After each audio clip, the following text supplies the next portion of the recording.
বাংলাদেশ ফেসিবাদীদেরকে তাড়িয়েছে, কিন্তু আমরা ফেসিবাদের জ্বালা থেকে এখনো মুক্ত হতে পারি নাই। যে সমস্ত অপকর্ম করত ফেসিবাদীরা, সেই অপকর্ম যদি আমিও করি তাইলে আমিও একজন ফেসিবাদী। আমরা বারবার অনুরোধ করে বলেছি, দয়া করে শহীদদের রক্তের প্রতি সম্মান দেখান, দয়া করে আহত পঙ্গু ভাই বোনদের প্রতি সম্মান দেখান।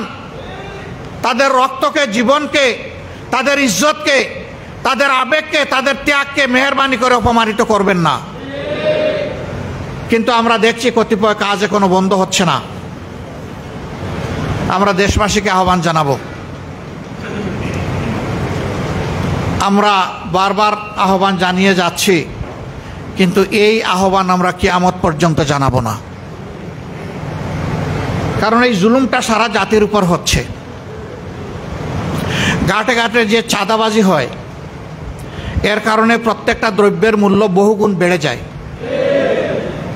এর চাপ এদেশের একজন শ্রমজীবী মানুষের উপর পড়ে, এমনকি রাস্তার আমার একটা ভিক্ষুক ভাই কিংবা বোনের উপরেও পড়ে। তাহলে তো আমরা সকলেই ক্ষতিগ্রস্ত। আমরা কেন এই অন্যায়কে প্রশ্রয় দেব? কেন আমরা নীরবে সহ্য করব? কাজেই এই ব্যাপারে আমাদেরকে সামাজিক প্রতিরোধ গড়ে তুলতে হবে ইনশাআল্লাহ।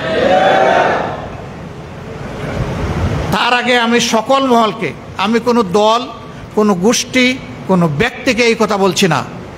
এই কাজে যারাই আছেন তাদের কোনো দলও দেখতে চাই না, কোনো গোষ্ঠীও দেখতে চাই না। বিনয়ের সাথে বলি যে এই কাজ বন্ধ করুন, জাতিকে স্বস্তির সাথে বাঁচতে দিন, সামনে এগিয়ে যেতে দিন।